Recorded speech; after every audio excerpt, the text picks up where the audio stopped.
Ano po ang pwedeng gawin sa kapitbahay ng may alagang aso na hindi alam ang responsibilidad bilang fur parent? Lagi kasing nagdudumi sa harap namin. Kahit ilang beses na namin kinausap yung may-ari, hinahayaan pa din niya yung aso na dumumi sa harap ng bahay namin. Nako, ano to Naku, ha, mga real problems, hashtag real problems yan ng ating mga kasambahay, I know, no?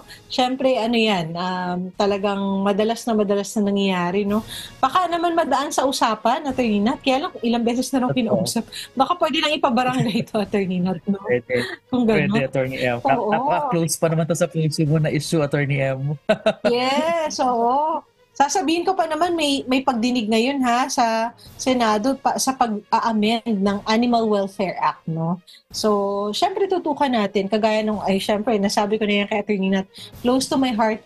Ayoko naman din kasi Attorney Nat na ang ultimately ang maging kalalabasan ay magalit ka dun sa pet, no? Kasi nagdudumi kasi nature nila yun, 'di ba? Pero kailangan lang dapat talaga nandoon sa vicinity at sa compound nung nagmamay-ari, no? Kasi talaga naman, di ba, Attorney Nat, sa ating batas sa civil code natin, lalo na halimbawa makakagat yung aso, no? Ang magkakaroon ng pananagutan yung may-ari.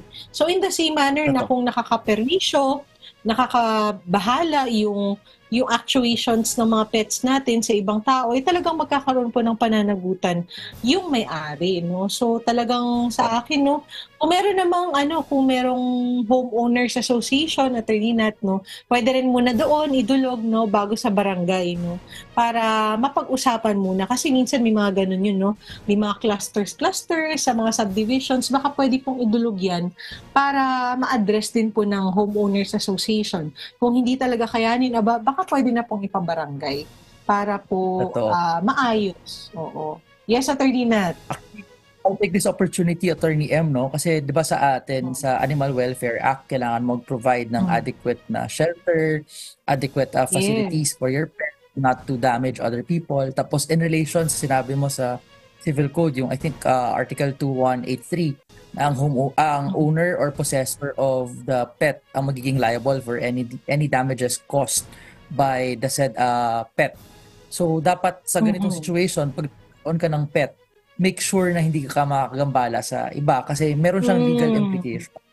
But to avoid Yes. complicated matter, sabi ni Attorney M, kung hindi ka madala sa usapan, dalhin sa Homeowners Association, i-check kung anong ma-issue na policy ng Homeowners Mhm. Association kasi issue ng policy ang Homeowners Association, especially sa Mhm. mga naninirahan doon. Kung wala naman, at Yes. ayaw talaga madala sa usapan, ipabarangay na yan. At kung hindi pa rin, naku, may Oo. liability for damages under our civil code.